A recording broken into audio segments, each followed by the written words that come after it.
Here's Guy Wehman, Ben Brunson, and Frank Vernuccio inside the news. Welcome back to our final segment of Inside the News. Glad to have you with us. And if you're listening to us on WMVA in Virginia or KEYS down in Corpus Christi, thank you so much. We do appreciate our radio affiliates all across the country. Frank, when we were mentioning the Virginia stations, we have a couple there. You had mentioned something about how Virginia has totally flipped around, hasn't it? Well, certainly, as the huge number of people with jobs related to government, whether as government workers or contractors working for the government, have settled in the Northern Virginia area, it's changed the political tenor of that state. And if you talk to the folks in that state, you find a radical difference of opinion, a different focus, one conservative, one tend to be more liberal, between the folks in Northern Virginia and those pretty much in the rest of the state. You see a lot of that type of thing in states around the country. New York, there's a major difference between the attitude of people in the lower part of the state, New York City, Long Island, so forth, and the rest of the state.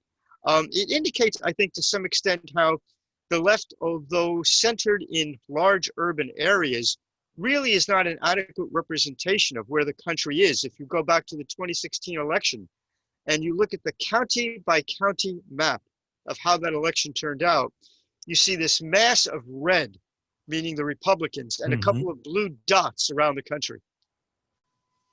You know, to dovetail on that, and we've only got about a minute or so that you can talk about this, Ben, but it is quite interesting that Obama saw this way back in his 8 years, and he actually forced and literally shipped busloads and plane loads of immigrants into places that were traditionally red states to try and overturn their demographics. And I think we talked a little bit about this on air, haven't we, Ben?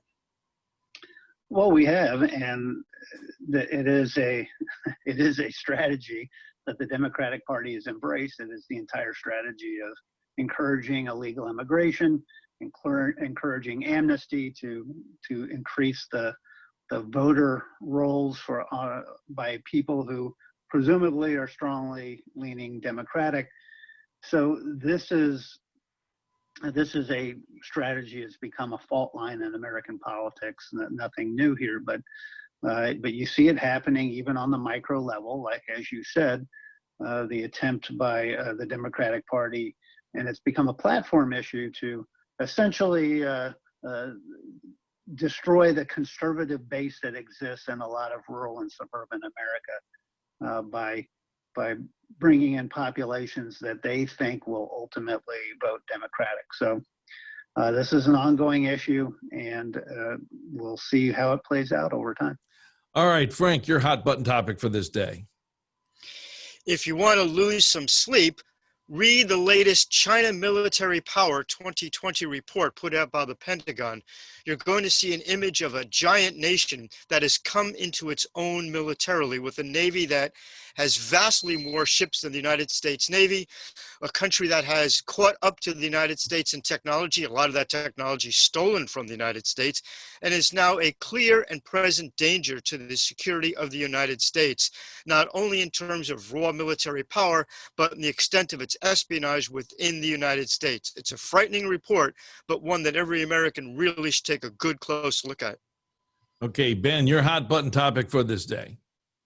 Well, if you go all the way back to early June, ancient times ago, when unemployment was up around 15% or higher, a lot of the pundits were discussing how the unemployment rate, if it stayed 10% or higher come November, that would be great for Biden, almost assuredly bring about a Biden victory.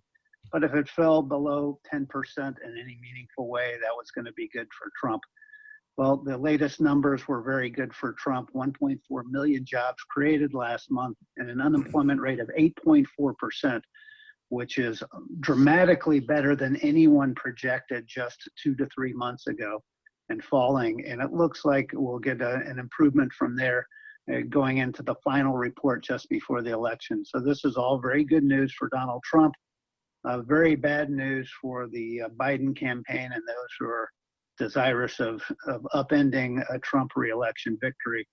And I think this momentum will continue. And it shows, frankly, that once we bring about once we get a vaccine, we're going to be right back to the soaring economy that we had before going into this man-made crisis called COVID-19. All right. We've got about 8 weeks. And Frank, it's going to be an interesting roller coaster ride. A roller coaster indeed. One can only hope for the good of the country that the rest of this campaign period revolves around real issues and real facts, not myths made up by the left-wing media. Thanks, Frank. Thanks. Great being with you. And thanks, Ben. Thank you, gentlemen, and thank you to all our listeners. We appreciate you. Yes, and until next time, we want you to stay safe and strong. 8 weeks to election. We'll see you again next week. You're listening to Wehman, Brunson, and Vernuccio, Inside the News.